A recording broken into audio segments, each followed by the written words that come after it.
আসসালামু আলাইকুম। আজকে এটা হচ্ছে আমাদের গ্রাফিক্স ডিজাইনের প্রথম ক্লাস। তো প্রথম ক্লাসে আমরা গ্রাফিক্স ডিজাইনের বেসিক কিছু ধারণা নিব, মানে হচ্ছে গ্রাফিক্স ডিজাইন আমরা কেন শিখব, কি করব বা কি কি শেখা হবে এই ক্লাসের মধ্যে, সেগুলো আমরা ডিসকাস করব। তো প্রথমে আমরা ইলাস্ট্রেটর দিয়ে শুরু করব, যে ইলাস্ট্রেটর কিভাবে ইউজ করতে হয়। আমরা আজকে বেসিক টুল যেগুলো আছে সেগুলো জানবো, কারণ আমরা যদি বেসিক টুল বা এগুলোর বিষয়ে সম্বন্ধে না জানি, তাহলে পরবর্তীতে আমাদের জন্য এইসব ডিজাইনের ক্ষেত্রে একটু বাধা হয়ে সৃষ্টি হবে। যে কোনো একটা ডিজাইন দিল, আপনি তো প্রথমে টুলগুলো জানেন না যে কোন টুলের কাজ কি। তো যেগুলো যদি জানেনই না, নাই জানেন, তাহলে আপনি টুলগুলো কাজ করবেন কিভাবে। তো আমরা প্রথমে আজকের ক্লাসের মধ্যে বেসিক কয়েকটা টুল শিখব। সেই টুলগুলো দিয়ে আমি নেক্সট ক্লাসে আপনাদেরকে দেখাবো যে কীভাবে ওই টুলগুলো দিয়ে একটা শেপ বা একটা ডিজাইন তৈরি করতে হয়। প্রথমে আমরা জানতে চাচ্ছি যে এই ইলাস্ট্রেটর দিয়েই কেন।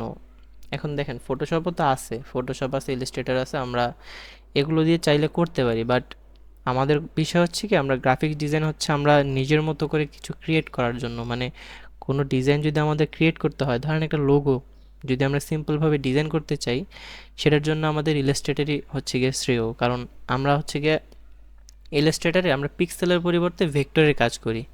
আর ভেক্টরের কাজ কখনো ফাটে না সহজে, আপনি সহজে কি ফাটেই না সেটা। আপনি একটা রাউন্ড শেপ নিয়ে দেখবেন, সেটা একটা ভেক্টর ফাইল যদি থাকে, কোনো পিক্সেল ড্রপ হবে না, কিছু হবে না। কিন্তু আপনি যদি পিক্সেল দিয়ে, মানে ফটোশপ দিয়ে কাজ করেন, তাহলে দেখবেন ওটার পিক্সেল অটোমেটিকলি ড্রপ হয়ে গেছে, ব্লার হয়ে গেছে। তো আমরা একদম একুরেট যে শেপটা আছে, সেই শেপটা পাওয়ার জন্য আমরা ইলাস্ট্রেটর ব্যবহার করব।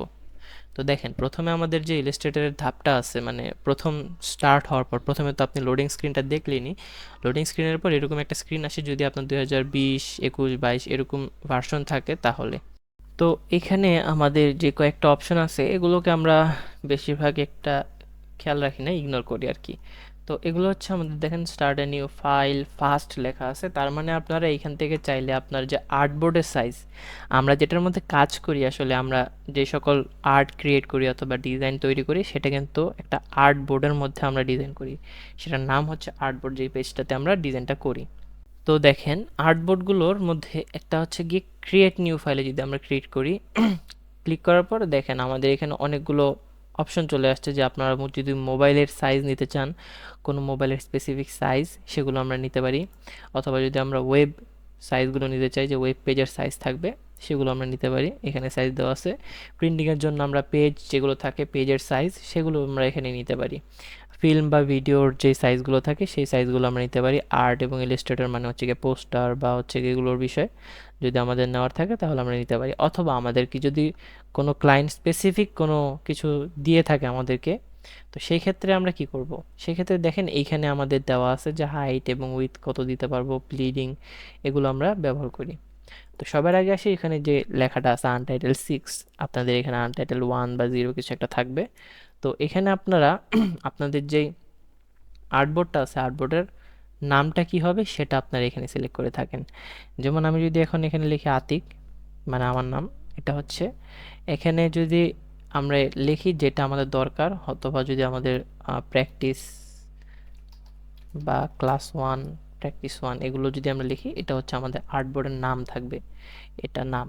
আর এবং এখানে দেখেন উইথ লেখা আছে, তারপরে হাইট লেখা আছে। এগুলো হচ্ছে আমাদের সাইজগুলো কি কি থাকবে, বোর্ডের সাইজ।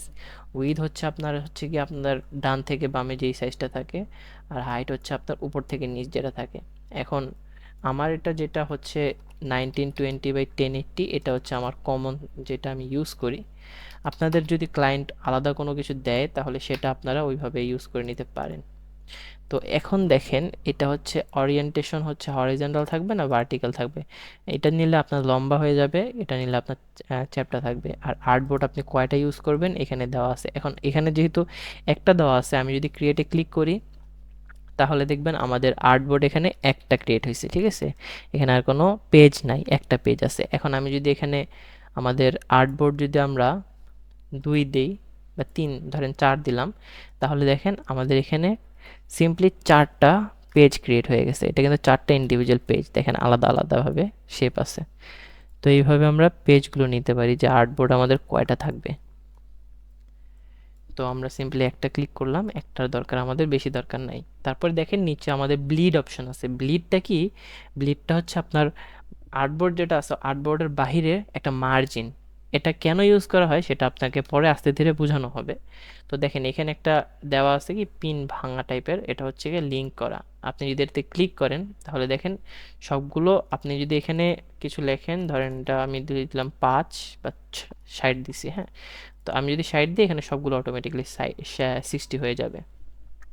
তো এটা হচ্ছে যখন আমরা এটা ইউজ করি, দেখুন আমি 60 পিক্সেল দিয়েছি, দেখেন উপরে একটা রেড কালারের যেই একটা আউট আছে মার্জিন, সেটা ক্রিয়েট হয়ে গেছে। এটা কেন ইউজ করা হয় সেটা আমি আপনাদেরকে পরে বিস্তারিত বলবো, যখন আপনারা কাজ করতে নেবেন তখন বুঝে যাবেন যে কেন ইউজ করা লাগে। তো এই মুহূর্তে আমাদের যেহেতু প্রয়োজন নেই তাই আমরা এটা রাখলাম না। তারপর এখানে দেখেন, এখানে অ্যাডভান্স অপশনে যদি ক্লিক করেন তাহলে অ্যাডভান্স অপশনে আপনারা পেয়ে যাবেন হচ্ছে কালার মোড, রেস্টার এফেক্ট এবং প্রিভিউ মোড। প্রিভিউ মোডের কাজ আসলে অতটা দরকার হয় না। আমরা আসলে যদি এখন দেখি যে কালার মোড, ধরেন আপনার কোনো লোগো দরকার যেটা আপনার আপনার স্ক্রিনের মধ্যে থাকবে, পিসিতে থাকবে বা আপনার কারো ক্লায়েন্টের পিসিতে থাকবে, সেটা কোনো কিছুর দরকার হবে না, সেটা তারা লোগো হিসেবে তাদের অ্যাপ বা ওয়েবসাইটে ইউজ করবে, সেটার জন্য আপনি আরজিবি ইউজ করতে পারেন। যদি মনে হয় যে আপনার কাজটা প্রিন্টিংয়ে ইউজ করা হবে, সেই ক্ষেত্রে আপনারা সিএমওয়াইকে ইউজ করবেন। কাজ এখন এটা কেন, কারণ হচ্ছে কি এটার কিন্তু কালার কোড। আরজিবি হচ্ছে রেড, গ্রিন, ব্লু, যেটা আমাদের নর্মালি স্ক্রিনের উপরে ইউজ করা হয়। আর সিএমওয়াইকে এটা হচ্ছে প্রিন্ট কলার কালার। একটা হচ্ছে সায়ান, মেজেন্ডা, ইয়েলো এবং ব্ল্যাক, এটা হচ্ছে আমাদের প্রিন্টিং কালার। ব্ল্যাকের কেটা ইউজ করা হয়েছে, বি ইউজ না করে। তারপর এখানে রেস্টার এফেক্ট হচ্ছে আপনার এটার কোয়ালিটি কীরকম থাকবে, পিক্সেল পার ইঞ্চ, কত পিক্সেল থাকবে ইঞ্চিতে, 1 ইঞ্চিতে কতগুলো পিক্সেল থাকবে, এগুলোর বিষয়। তো আমি 150 হিসেবে নর্মালি ইউজ করি। আর আপনি যদি মোর সেটিংসে যান, মোর সেটিংসেও কিন্তু সেম জিনিসগুলি আপনি এখানে পাবেন। নাম্বার অফ আর্টবোর্ড, আপনি এখানে আর্টবোর্ড দেখেন, আপনার আর্টবোর্ডের পিক্সেল যে আপনারা মনে করেন, এখানে দেখেন আমি 2টা আর্টবোর্ড ক্লিক করছি, এখানে পিক্সেল হচ্ছে কি আমার ওই 20 পিক্সেল দেওয়া। এখন আমি যদি এখানে ক্রিয়েট ডকুমেন্টে ক্লিক করি তাহলে দেখেন এই যে মাঝখানের যে গ্যাপটা আছে, এটা হচ্ছে আমাদের 20 পিক্সেল। এখন আমরা যদি এখানে 20-এর জায়গায় আমরা যদি 100 পিক্সেল ইউজ করি, তাহলে ক্রিয়েট ডকুমেন্ট দিলে আমাদের এখানে গ্যাপ চলে আসছে 100 পিক্সেলের। দেখছেন, তখন ছিল 20 পিক্সেল, এখন হচ্ছে 100 পিক্সেল। এখানে আরও কিছু সেটিংস আছে যেগুলো হচ্ছে নর্মাল সেটিংস, আপনারা একটু ঘাটাঘাটি করলে বুঝতে পারবেন যেগুলোর কাজ কি কি হয় আর কি। তো বেশি কিছুতে যাব না, এই ছিল এখানকার সেটিং। এখান থেকে বাকিটা আপনারা দেখে নেবেন। এখানে হচ্ছে পিক্সেল, ইঞ্চি, এগুলো।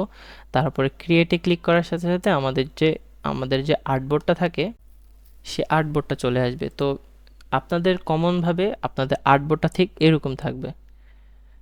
তো স্পেসিফিকভাবে যদি আপনি এটাকে চেঞ্জ করতে চান তাহলে দেখেন এখানে উপরে একটা কর্নার আছে হচ্ছে সুইচ ওয়ার্কস প্লেস, হ্যাঁ।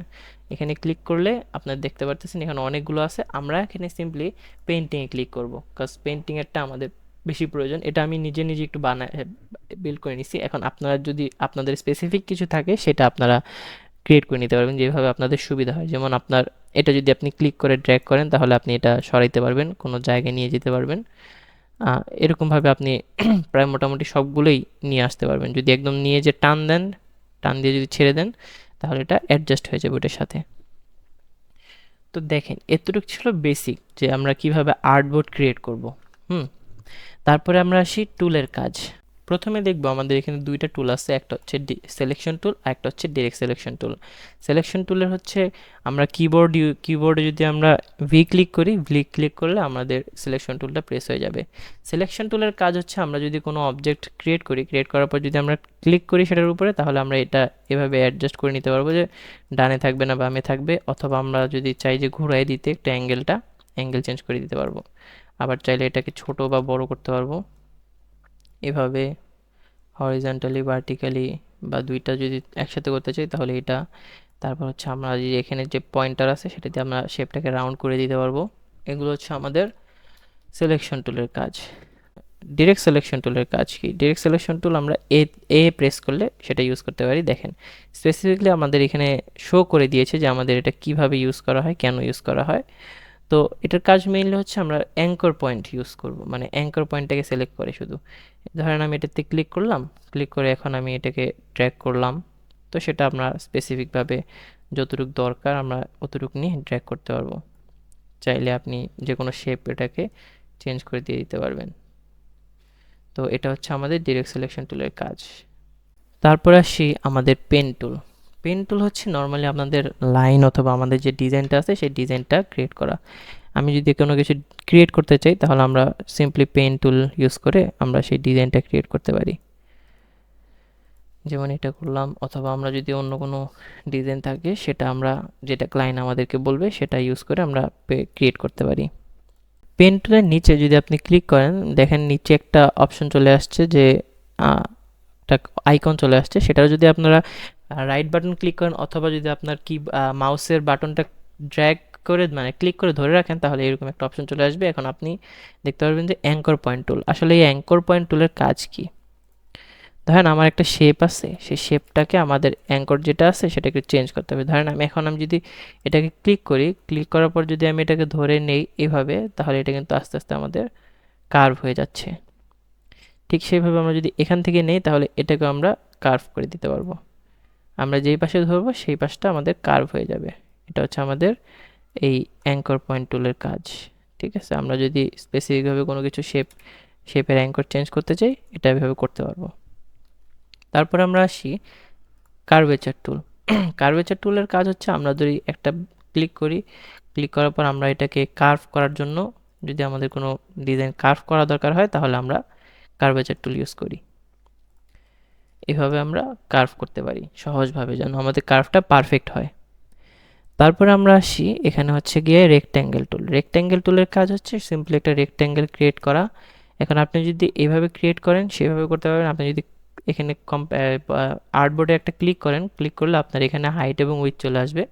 আপনি সেই অনুযায়ী এটার সাইজ ঠিক করতে পারবেন যে আপনার হাইট কতটুকু লাগবে, উইথ কতটুকু লাগবে। এখন আপনার যদি পারফেক্ট শেপ চান তাহলে এটা দিয়ে আমরা ইউজ করতে পারি। ধরেন আপনার যদি দরকার হয় 500 বাই 500, হ্যাঁ, তো আমরা এটা নিতে পারি। এটা হচ্ছে 500 বাই 500 পিক্সেলের একটা ক্রিয়েট হয়ে গেছে শেপ। ঠিক আছে, তাছাড়াও আপনারা চাইলে স্পেসিফিকভাবে আপনি ওটাও চেঞ্জ করে নিতে পারেন যে আপনার এটা 500 থাকলো, এটা যদি আমরা দিয়ে দিই 300, তাহলে 500 বাই 300 একটা রেক্ট্যাঙ্গেল চলে আসছে। সাইজ কিন্তু ঠিক আছে। এইভাবে আমরা শেপগুলো ক্রিয়েট করি। সাথে এখানে ভিতরে পলিগন, ইলিপস টুল, এগুলো আপনারা দেখলেই বুঝতে পারবেন যে এগুলোর কাজ কি কি হয়। তারপরে ব্রাশ টুল দিয়ে ব্রাশ আমরা পেন্সিল যেভাবে ইউজ করি ঠিক সেইভাবে আমরা ব্রাশ টুল দিয়ে ব্রাশের কাজ করি। যেরকম যদি আমাদের কোনো ডিজাইন আঁকা লাগে হাত দিয়ে বা শেপ ডিজাইন করা লাগে সেটা আমরা ব্রাশ টুল দিয়ে করে থাকি। তারপরে হচ্ছে আমাদের টেক্সট টুল।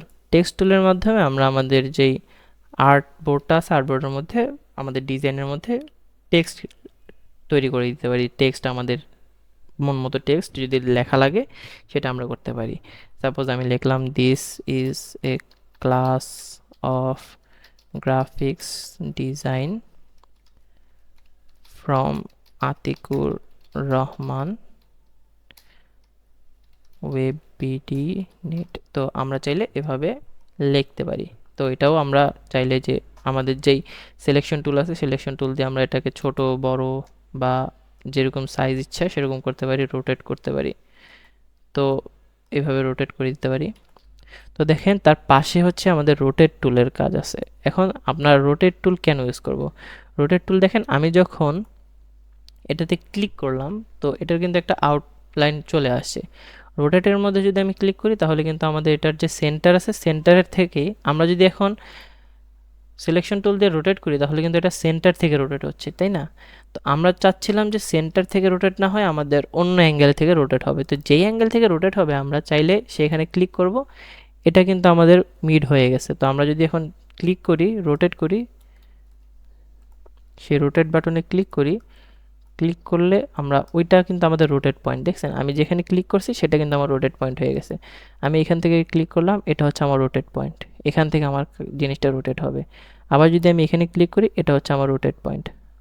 বুঝতে পারছেন আমাদের রোটেট টুলের কাজ? তো এটা ছিল এই টুলের কাজ।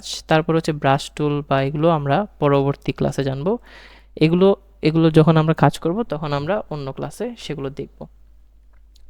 তো আশা করি আজকে যে টুলগুলো দেখাইলাম সেই টুলগুলো আপনারা চেষ্টা করবেন, দেখবেন যে কিভাবে কি করতে হয়।